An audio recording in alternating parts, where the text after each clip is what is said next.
I love Tim Stützle, and I know everybody in my comment section seems to as well, but this video is not going to be an anti-Stützle video. Instead, it's going to be a pro-everybody else kind of video. Now, the reason I'm talking about this is because of this narrative that I have seen in my comment section that kind of frankly doesn't really make me the most happy. The reason I say this is because this idea is somewhat misinformed to what I believe should be the truth. This is all just my own opinion, so you can definitely disagree in the comment section below, but the thing that I've been seeing in my comments that has really started to get to me is this idea that Tim Stützle is absolutely, lo and behold, 110% with no qualms at all, the third, second, or some may even say the first best prospect in the 2020 NHL Entry Draft, along in the same tier as Quinton Byfield and Alexis Lafrenière. Now, that's not an opinion that is very unique. A lot of people have that opinion. HockeyProspect.com has him at 3. Future Considerations, 3. ISS, number 2. McKean's number 3. Elite Prospects, though, has him at number 8. Craig Button had him sharing the second overall spot with Quinton Byfield. Stützle is very, very beloved. But the thing is, I think he is a little bit too beloved, and that's mostly because people, in my opinion, are not giving enough credit to the other guys who could potentially be in that spot. To me, the 2020 NHL Draft is divided up early on into two tiers. First off, you have Lafrenière and Byfield. These two are the big two. You're not cracking these. Then, Tim Stützle headlines the next tier. However, that tier has a whole bunch of interchangeable players that you could argue should be drafted ahead of a Stützle. This tweet from Jocke Nevalainen on Twitter, the head of European scouting at Dauber Prospects, says that some seem to think it's crazy to even consider anyone else besides Tim Stützle at third overall. I'm here to tell you that at least Lucas Raymond, Marco Rossi, and Jamie Drysdale are also valid options to consider there. You can have your own favorite, but it's not the only option. Before the 2013 draft, Drouin was pretty universally considered to be the third best player in the class. Before 2016, the same was true for Puljujärvi. Stützle isn't even universally considered to be that guy yet. Thinking he's the only option seems crazy to me. And it seems crazy to me too, because every time I've suggested that a Lucas Raymond or a Marco Rossi can go third overall, I get bombarded with comments. Lego, what are you, crazy? It's Tim Stützle, he's gonna go third. Marco Rossi, who the heck is that? Lucas Raymond, who is that? And this is what has kind of been pissing me off low-key in my comments, is people discrediting these other prospects. It's not that I'm saying that Tim Stützle is bad. Absolutely not. But to discredit the guys like Raymond, like Drysdale, like Rossi, as players who could legitimately take that third overall spot in the draft too, is, in some form or another, not the smartest in my opinion. To further back up that point, this is what J.D. Burke said on the matter. I've spoken to precisely one on the team side of people that feels as if Tim Stützle is a surefire top 3 pick. One person out of many. Don't be surprised if he's available past number 3. This means that J.D. Burke, who is the main editor on EP Ringside and Elite Prospects and a contributor on TSN 1040, who has his connections, has been talking to people on NHL teams. Most perceivably scouts and executives. J.D. Burke is out there in the scouting world asking NHL people, hey, do you think Tim Stützle is a surefire top 3 pick? And only one person he has spoken to has said yes.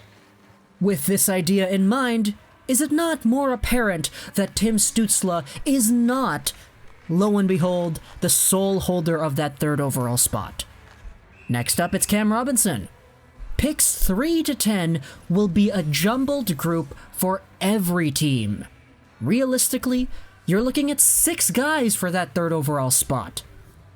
Lucas Raymond, with his incredible two-way play and offensive instincts and intensity. Tim Stützle, with his dynamism and ability to control the play at will. Jamie Drysdale, his smooth skating and his incredible offensive defenseman-like qualities. Marco Rossi and his stellar point production. Alexander Holtz and his crazy goal-scoring ability. And Yaroslav Askarov and his potentially franchise-defining goaltending potential. Not so coincidentally, those 6 have the highest upside remaining after the big 2.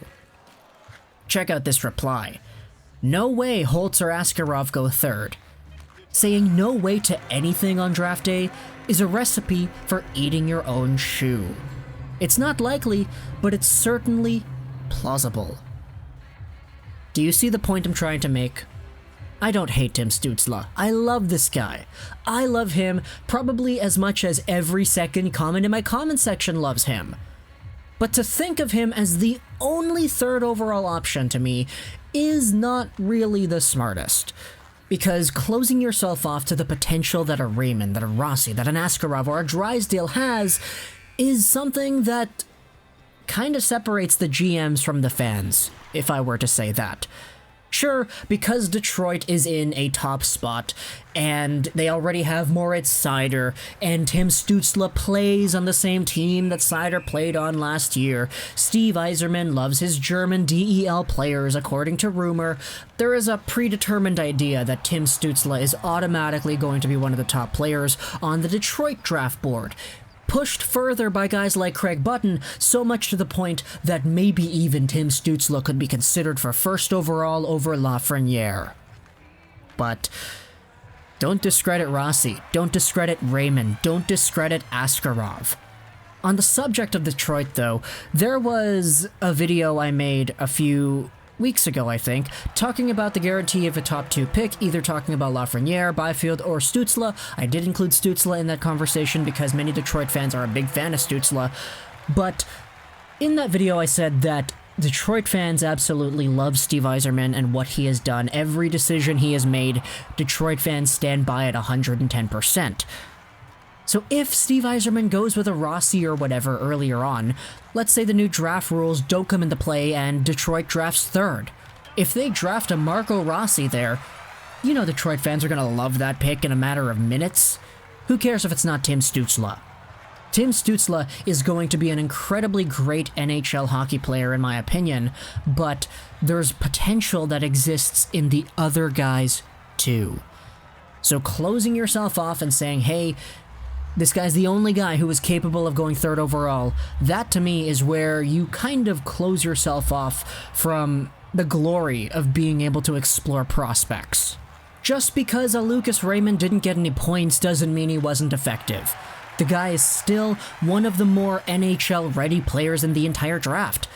Alexander Holtz is a guy who, even though he's not NHL ready, his ceiling as a goal scorer is so high. He has legitimate Rocket Richard potential. He was scouted as one of the best Swedes to come out of these entry drafts ever since he was like 15 or 16 years old. You know Jamie Drysdale is up there because he's a D-man, and the next best D-man, Jake Sanderson, isn't really of that caliber either. Yaroslav Askarov, whether you like it or not, is going to be highly valued, and I honestly can see him going somewhere in the top 5 if a team is willing to take a chance on what could be a franchise potential goaltender. Tim Stützle to me is a guaranteed at least top 4, top 5 pick. If he slips a little bit past that, then hey, whichever team grabs Stützle at 6 is getting an absolute steal. If Stützle even goes as high as number 2, that wouldn't surprise me either. But there are 31 NHL teams that take place at the NHL draft. And for all 31 of them to have the same number 1, 2, 3 shuffled between Lafrenière, Byfield, and Stützle is a crazy idea, which I honestly believe is quite improbable and unlikely. So that's my little rant today. Tim Stützle is amazing, but for those who think he is the only option at third or even second overall, I think you gotta hold your horses a little bit. And if this video pissed you off as much as this argument seems to piss me off, then comment down below why you think that is. Hope you enjoyed this video, such as that Trost 99, and bye.